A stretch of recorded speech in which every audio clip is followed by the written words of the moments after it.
Thank you for tuning in to another edition of the Vulcan Report. This end of day report is for trading on Wednesday, November the 30th, 2016. And I am your host, none other than the Vulcan, aka Dex, the algo capitalist. Right now, you're looking at a chart of gold. I want to put this out here that this is why you cannot rely on standard technical indicators alone. You cannot rely on chart patterns alone because they will fail you. There were people on YouTube just a day or two ago talking about this bar right here and how this was the sign of an upturn or a bottom in the gold market. Everybody wants to be an analyst. Everybody wants to be a trader. This here is not signs of a turning point. Your RSI, stochastics, moving averages, MACD have failed you if that's what you're solely relying on. Anyone who is a professional trader knows that when you have negative momentum, or should I say bot checks, negative bot checks deep within the algo sets, these green bars are setups for the next legs down. 1, 2, 3, or we can back up here. 1, 2, 3, and 4. First setup for the leg down. Second setup for the next leg down. Third setup for the next leg down. Fourth setup for the following leg down. Each setup is followed by new lows. You don't fight the tape, folks. You trade what the market gives you. I love gold and silver. Gold and silver is money and nothing else. Alright, we know that. But how do you protect your portfolio? What do? Well, you have to go in and you have to get long the paper. When they're smashing the gold metals prices, you have to get long the paper. What does that mean to get long the paper? It means you have to go in there and you have to duke it out with the likes of DGLD and Dust and JDST, etc., and or outright short the futures. That's what that means. All right? You have to get long the paper when they're crushing the futures like this. All right? That's how you do. So what does that mean? Well, these last few days, getting long the paper has done us wonders in the trading room. All right? So outstanding trading in the paper market, getting long the paper in gold. Also, this dollar trade has been phenomenal as well. Getting along the likes of the yen and the euro yen, absolutely phenomenal trade. So keep them coming. The more they punish the metals and those people who stack, the more we're going to make money. So that's what we do. So right now we don't have a bottom in place, but we do have something interesting within the price action. We came within $1 exactly of taking out the support low of 1170.30.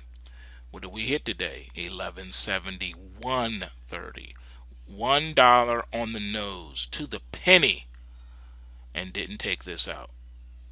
Could have easily taken this out, but didn't take this out. Why is that? I'm going to show you.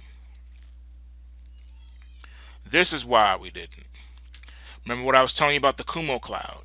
Alright, so we got an official close of 1178.40.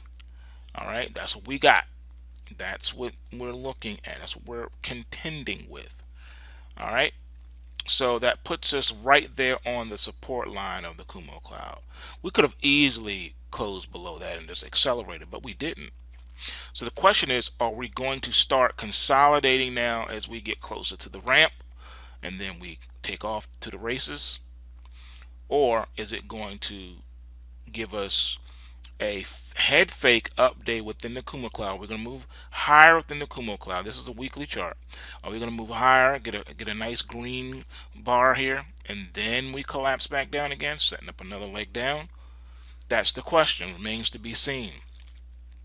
I would argue that just looking at the price action and where we are, this Kumo cloud support here may hold, and that may be the scenario in play.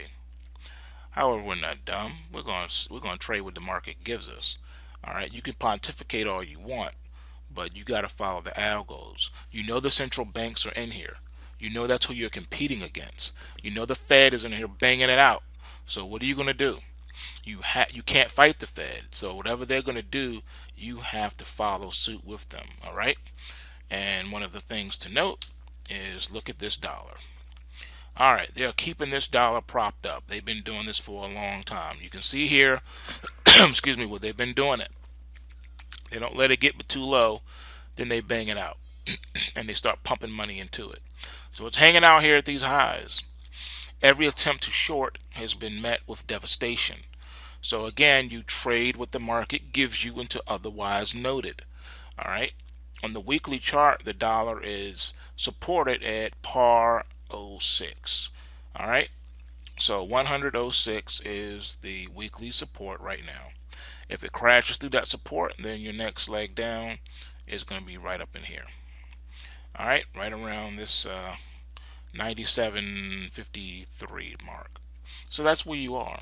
And then of course the long-term trend line support is down up in here. All right, so and this is around that 96.50 line. All right, so that's where you are on this dollar. So what do you do? How do you ride? How do you participate in all this? One way to participate to get long the dollar is to get long Bitcoin, because Bitcoin and dollar are married. You can also go into the UUP and you can ride it that way. All right, this is one of the more popular ways of getting long the dollar on the equity side of things. One thing to note on the weekly chart with this dollar, though, is you have this nasty gap down here that has to be contended with. This has to be contended with at some point. And this is on a weekly chart. So this is a really big deal because it's on a weekly chart. It has more credence than the daily chart. This is a big, big deal. At some point, this will need to be reckoned. Let's take a look at silver. Silver's been the talk of the town lately because it hasn't been as weak as the dollar. And on the weekly chart, you can see that it's respecting the ramp. It's following this trajectory. So this may break out first before the dollar does. A close above this blue momentum line would signify strength and gathering here. So that would be the $17 marker. We close above $17. That's how you'll know that this on the weekly chart is ready to take off. If it does not, then you got to give it another week and see what happens next week. But this is what is so telling right now. So you can see silver moving right along, and still in a negative pulse wave.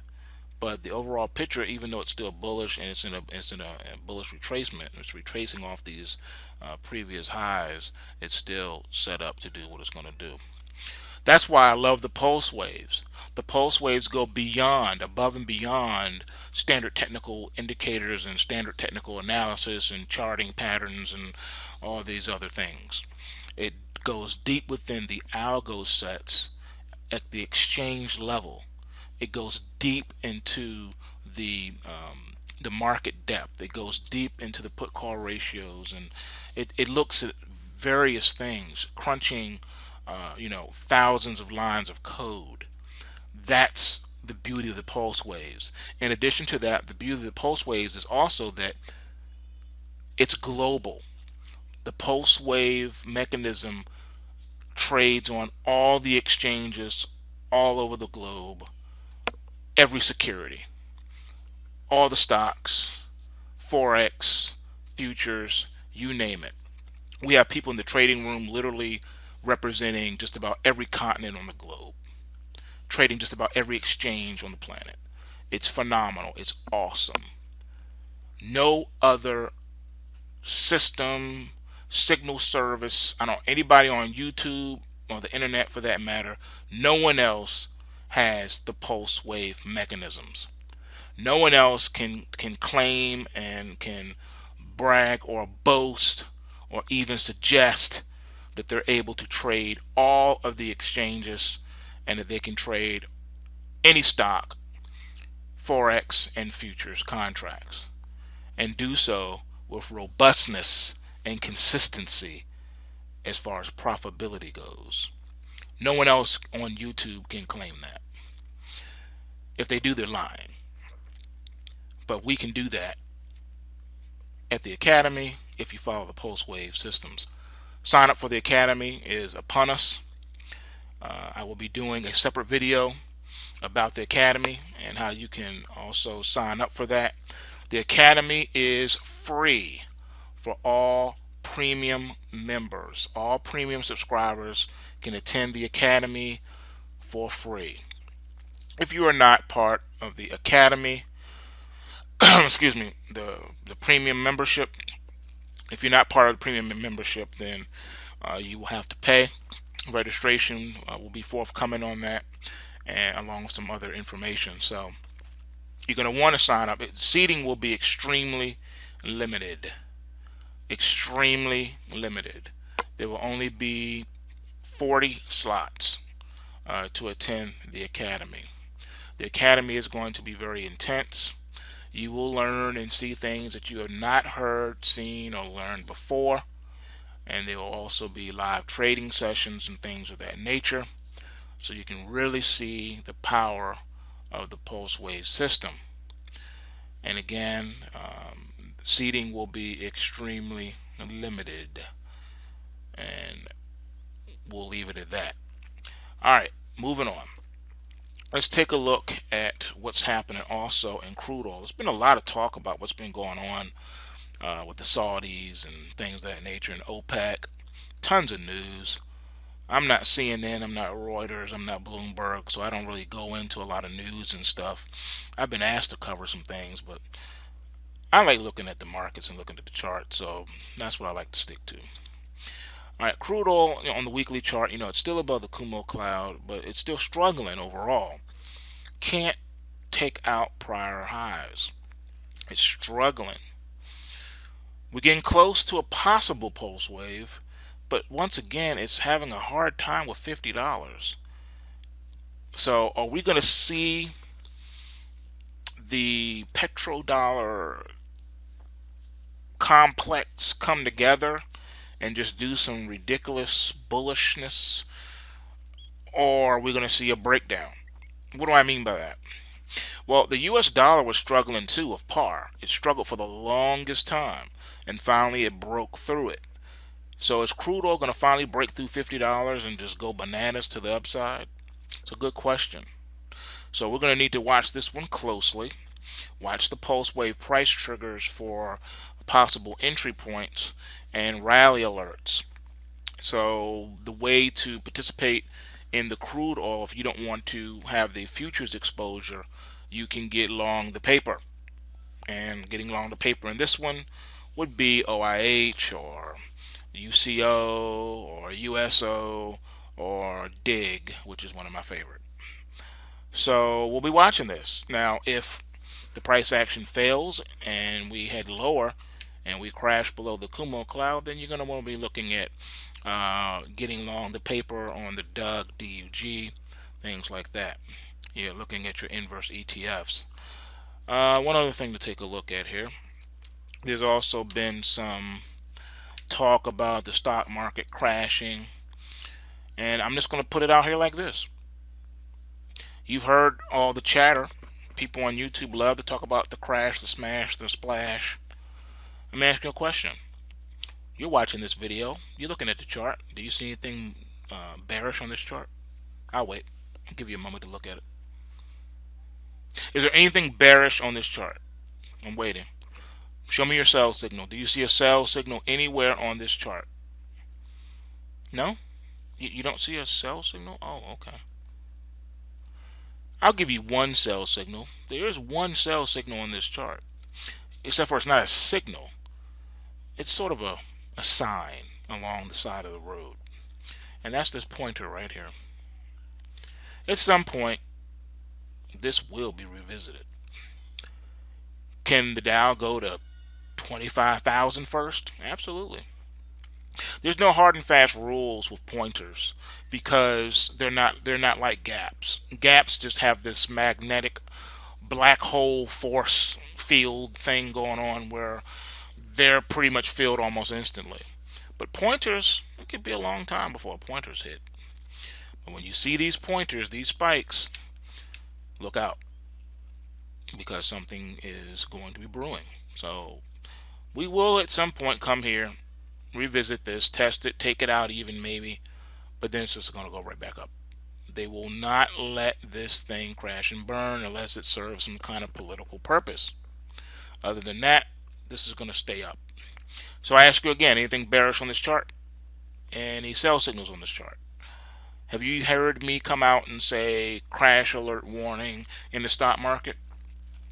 If you have not, then chances are it's not going to go down anytime soon. And maybe not even ever. Maybe never. I've been saying it for the longest time. There's only maybe 1 or 2 other people on YouTube that have been saying the same thing. And we've been right.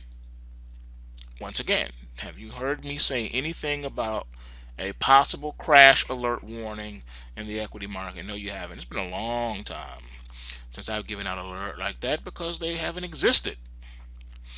They have not existed. And rather than make stuff up and use clickbait, just give the truth and let that suffice and do what it needs to do. That's how I see it. All right, so the Dow is still uber bullish. That is that is just strength upon strength right there, just doing what it needs to do. Support's way down here on the weekly chart. I mean, come on, this is just spectacular. That's all I can say. The way they're doing this is spectacular. I know you're gonna say, yeah, but what about the Russell? What about the Russell? All right, let's see. Is the Russell giving up the ghost? No. Do you see any supports taken out on this chart? Do you see any major technical damage on this chart? I don't. I see super bullishness. That's what I see. No major damage on the chart. No major damage on the chart. Now you want to make an argument and say, yeah, but look at the daily. Look at the daily bars equal. They create weekly bars. Once again, have you seen any major supports taken out on this chart? No. Look how many days in a row you went up. This is like historical record stuff. Look at this, man. This is insane. So even if it did pull back, it's still bullish. What do you... I tell you, boy. It's funny because now they're saying, oh, 2017. You know, they keep pushing their dates out. Oh, it's going to crash in 2017. Whatever, man. These people are hilarious on YouTube talking about stock market crashes with no evidence. Yeah, you can give all the fundamentals you want, but you do know that fundamentals are divorced from the stock market price action realities. You understand that? I mean, you see how we've been going up. Yes, I understand about all the economic massaging and lying and manipulation. I know all about that. I know about the true unemployment rate and all that stuff. Yes. I know about it. I know about the derivatives bubbles. Anything you could throw at me about any of the negative stuff, I'm fully aware of it. But the stock market does not care because it's being propped up. Okay, now looking at this NASDAQ is a little bit different. Okay, this is telling a slightly different story. Yeah, you do see something bearish on this chart. So let's deal with the elephant in the room. You see this bearish engulfing candle here. All right, this bearish engulfing candle right here. But you also see these 2 support lines. And you see how it's basically respecting it. It could have just sliced right through it like butter, but it hasn't. And this is a daily chart. See the D? Daily chart. This is not a weekly chart. It's a daily chart. And it's in the Kumo cloud too. So you know you can't really trust the price action until we break out or break down. Also, support is way down here at the 46 handle. We're at 48. All right. So this is not really saying a whole lot, and also we're still trading within this range. All right, still trading within this breakout bar. So until we get below the trend lines and below the Kumo cloud, then I'm not really all that concerned on this one. Now when you stretch this out and look at the weekly chart, here you have it. All right, nothing's happening. That's why I say, you have to take things into consideration and look at the big pictures. All right, let's look at JNUG real quick because people want to know about what's going on here and in your miners. And you see your JNUG is just hanging out down here at these depths and not doing too much. But because of what we know with these miners, once this gets going, it's going to be off to the races. There will be a time to accumulate this. If we go pulse wave, which we are watching this one very closely, and we are possibly getting close to getting long into this one. And this is one of those things where, my $5 rule, if that happens, you know what we say. So we're watching that. Also watching the nugget. Same thing. All right. It's just hanging out down here too, but once we go pulse wave, that's it. And you know how we do. So with that said, remember, bulls make money, bears make money, but pigs get slaughtered. So remember to take what you can, give nothing back, and way to go to the trading room, to all the pulse wave traders in the trading room who rode those waves. Been riding those waves this week. Outstanding trading, especially today. So see you all in the trading room. Peace.